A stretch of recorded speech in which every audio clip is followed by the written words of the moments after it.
इनकी आवाज़ बने हुए हैं, हक़ाइक़ के ऊपर से जो है वो पर्दा हटा के उनको अयां कर रहे हैं। आज ऑनरेबल सिंध हाई कोर्ट में हमारी समाअत थी। आपको पता है कि हफ्ज़ बेजा की हमने एक दरख्वास्त दाखिल की हुई थी और उस दरख्वास्त के हवाले से जब पिछली बार समाअत हुई थी तो मामले के हक़ाइक़ और फैक्ट्स कुछ और थे, और जब तारीख़ आज पढ़ी तो उस दौरान बीच में 2 से 3 चीज़ें हुई जो हमने अदालत के सामने रखी।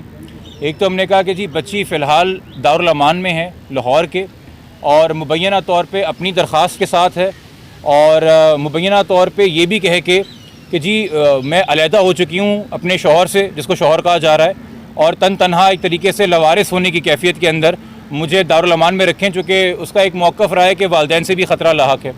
मगर मकसद सिर्फ ये बुनियादी बात बताने का अदालत को था कि इस वक्त जो एक फ़ाइनेंशियल अपकीप होती है किसी बच्चे की, वेलफेयर होती है फ़िज़िकल मेंटल हेल्थ वाइज, कपड़ा खाना दवाई, ये कोई ख्याल करने वाला नहीं है।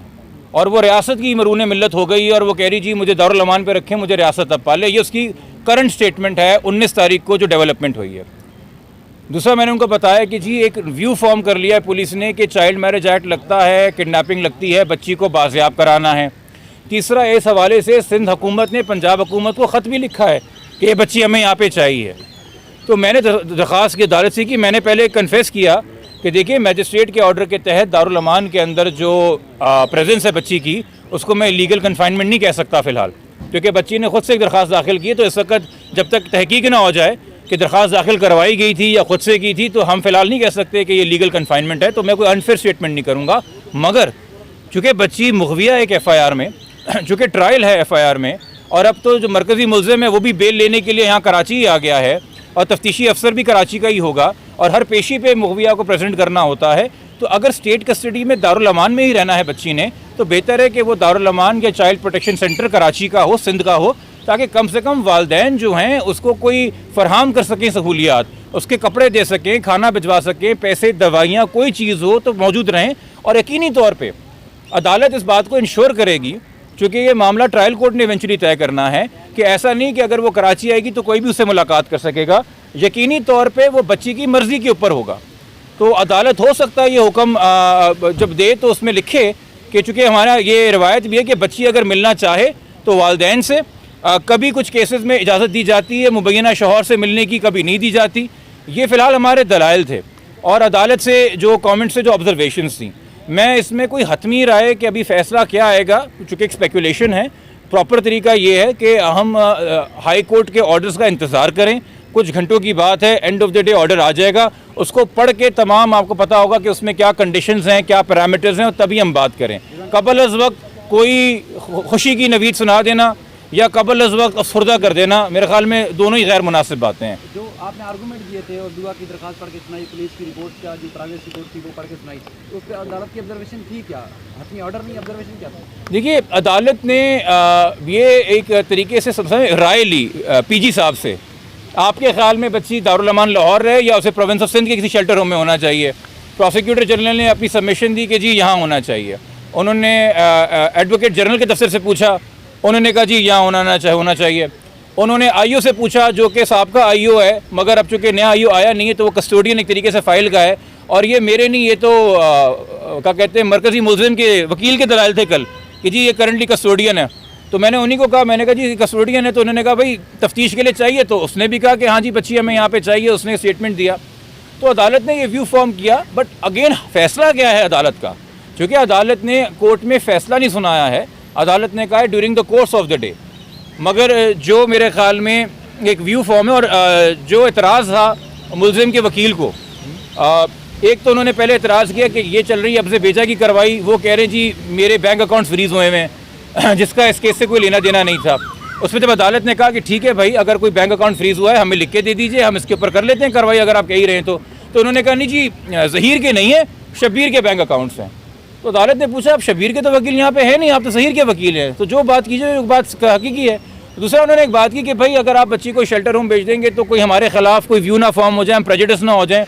देखिए, जब बच्ची को पहली बार भी आज़ाद किया गया था, जिसके ऊपर बड़ी तनकीद की गई हाई कोर्ट पे, उसमें भी आप नोट करें हाई कोर्ट ने लिखा है कि जो FIR के मामलात हैं, जो फैमिली कोर्ट के मामलात हैं, उस पर हमारा फ़ैसला जो है वो हावी नहीं होगा।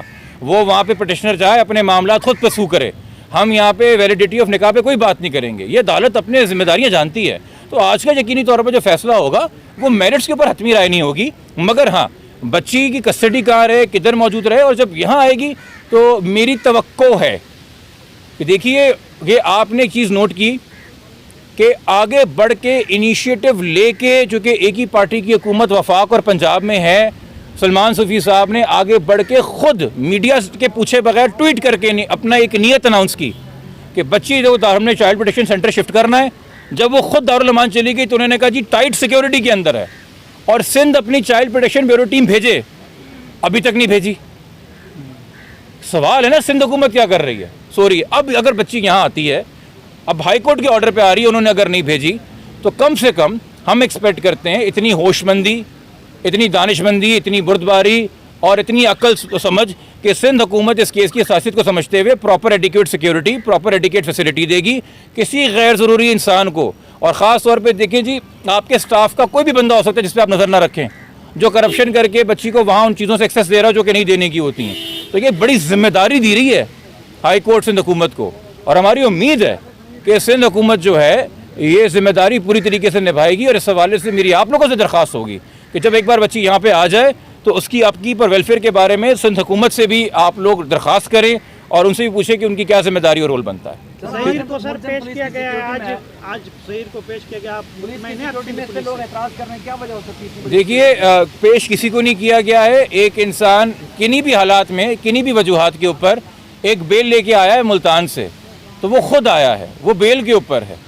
पेश उसे किया जाता है जिसको हथकड़ी होती है, जो अगवा होता है। इस वक्त पुलिस के पास इसका स्टेटस गिरफ्तार का नहीं है, वो तो इसे कभी गिरफ्तार कर ही ना सके। खैर, बेल होने या ना होने से फ़र्क नहीं पड़ता। जब बेल नहीं भी थी तब भी उसको मरकज़ी मुल्ज़िम को गवाह बना के उसका 161 का बयान रिकॉर्ड कर रहे थे। तो पुलिस की जो कार्रवाई थी वो तो अदालत ने हुक्म फरमा दिया ना, आयु चेंज कर दिया, तो मैं क्या तबसरा दूंगा? तबसरा तो गुज़िश्ता रोज़ पुलिस पे जज साहब ने खुद दे दिया। सर, आज सिंध हुकूमत का जो बयानिया था उससे आप मुतमिन है? सिंध हुकूमत जिस तरीके से आज का केस यहाँ पे, वरना सिंध हुकूमत ऐसे बयान नहीं देती इस केस में, लेकिन आज यह है कि केस यहाँ पे तो बच्ची भी यहाँ पे लाया जाए, बहुत माकूल बात है और बिल्कुल मैं इस बयानी को सपोर्ट करता हूँ। मगर मैंने जो पहले जिस चीज़ से इशारा किया था वो है कि उस बयानी की ओनरशिप सिर्फ बच्ची को यहाँ पे लाना नहीं है, चूँकि वो हमारी क्लाइंट्स की साइमा साहिबा की और काज़मी साहब की बच्ची है। माँ की आगोश से बेहतर कोई शेल्टर नहीं होती। आप उसे ऑल्टरनेट कर रहे हैं ना, ऑल्टरनेट कर रहे हैं, तो फिर सिंध हुकूमत को वो आगोश देनी होगी। सिर्फ बच्ची को यहाँ लाना नहीं होगा, वो केयर, वो नर्चरिंग, वो मैटरनल लव, वो सेंसिटाइज ट्रेंड लोग, चाइल्ड थेरेपिस्ट, साइकोलॉजिस्ट, कुछ भी बच्ची को मुहैया करने होंगे। और सिंध हुकूमत चाहे तो आगे बढ़ के कर सकती है, या इसको बस नॉर्मल रूटीन बना के। चूँकि मुझे फ़र्क नज़र आया वाज़े कि मुझे स्ट्रेटेजिक रिफॉर्म्स यूनिट जो पंजाब में और फेडरल में है वो मुझे हसास नज़र आए बच्चों के मामले से अपने मौक़िफ़ में। यहाँ ऐसा लगता है कि जी भेड़ चाल है। तो जब तक मैं अगेन कोई सियासी बात नहीं करना चाहता, बट ये सूबा VIP कल्चर की बहुत बड़ी मार है जी। ये आम आदमी की, आम इंसान की, एक मुतवसत तबके से ताल्लुक़ रखने वाली मासूम बच्ची है। इसको सिंध हुकूमत अपनी बच्ची समझ के प्यार दे, मोहब्बत दे, इसकी रखवाली करे जब तक ये केस चल रहा है, और जब तक हम फैमिली कोर्ट से जाके इस बच्ची की कस्टडी प्रॉपर तरीके से हासिल नहीं करते जो हतमी इजाज़त पे फैसला होगा। सर, टुकड़ी वाली सरकार के लिए तो कुछ कह दो, उसके खिलाफ कब कार्रवाई करेंगे? मुझे नहीं पता आप किसकी बात कर रही हैं। हाँ सर, देखिए अफसोस मैं कहूँ या पता नहीं क्या तब्दील, बताऊँ क्या हो गया, वहाँ कैमरे यहाँ हो गए और ये वाले कैमरे यूँ बढ़ गए। हाँ, सर थोड़ा सा शब्बीर का कोई और आपने बात हो गए डन हो थोड़ा सा गया सर। शब्बीर का स्टेटस बता दें, कल आपने उसको नामजद करवाया है। नहीं, मैंने नामजद नहीं कराया जी, वो नामजद शुरू से है अदालत के अंदर, और उसका स्टेटस तो मफरूर का इस वक्त, उसने तो कहीं से बेल अप्लाई नहीं की है। तमाम के तमाम लोग जो पहले से नामजद है 33-35 लोग, वो तमाम मफरूर हैं, ठीक है। बट अभी मैं आप सबसे कहूँगा, आप लोगों से भी दरख्वास्त करूँगा, खुदा के वास्ते अभी कोई भी हतमी राय देने से पहले इस ऑर्डर के ऊपर बतौर वकील आपसे दरख्वास्त कर रहा हूँ, हाई कोर्ट के ऑर्डर का इंतज़ार करें, उसके बाद अपनी राय दें। जो यहाँ पे कोर्ट रिपोर्टर्स मौजूद हैं वो जिम्मेदारी को समझते हैं। जो नए दोस्त यहाँ पे इस केस को फॉलो कर रहे हैं उनको मैं बता रहा हूँ, जब तक ऑर्डर तहरीर में ना आ जाए, उसको A to Z ना पढ़ लिया जाए, उस पर हतमी व्यू ना दिया जाए। बहुत शुक्रिया, थैंक यू।